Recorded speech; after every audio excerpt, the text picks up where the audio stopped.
Do të shkëputemi pikërisht nga Komisioni i Ligjeve për të shkuar në gjykatën kushtetuese, ku trupa gjykuese në kushtetuese është rikthyer pikërisht në këtë seancë ku shqyrtohet ankimimi për shkarkimin si kryebashkiak, pra pikërisht për Iron Veliajn dhe prezent janë të gjitha palët përfshirë dhe Veliajn. Në lidhje me kërkesën paraprake, gjykata pas që shqyrtoi kërkesën tuaj vendosi një zëri se çështja e jurisdiksionit të gjykatës për shqyrtimin e dekretit presidentit numër 350 datë 1/10/2025 është e lidhur me themelin e mosmarrveshjes, objekt shqyrtimi dhe për këtë arsye kërkesa juaj nuk pranohet në këtë fazë të shqyrtimit, po do të trajtohet si pjesë e themelit të çështjes.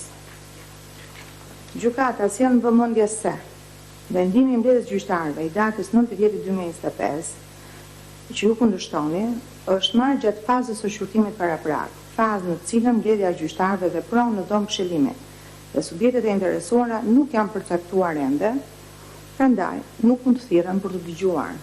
Tashmë ju mund ta bëni këtë në seancë dhe të paraqisni qëndrimin tuaj dhe për këtë çështje në respekt të parimit të kontradiktoritetit. Mirë.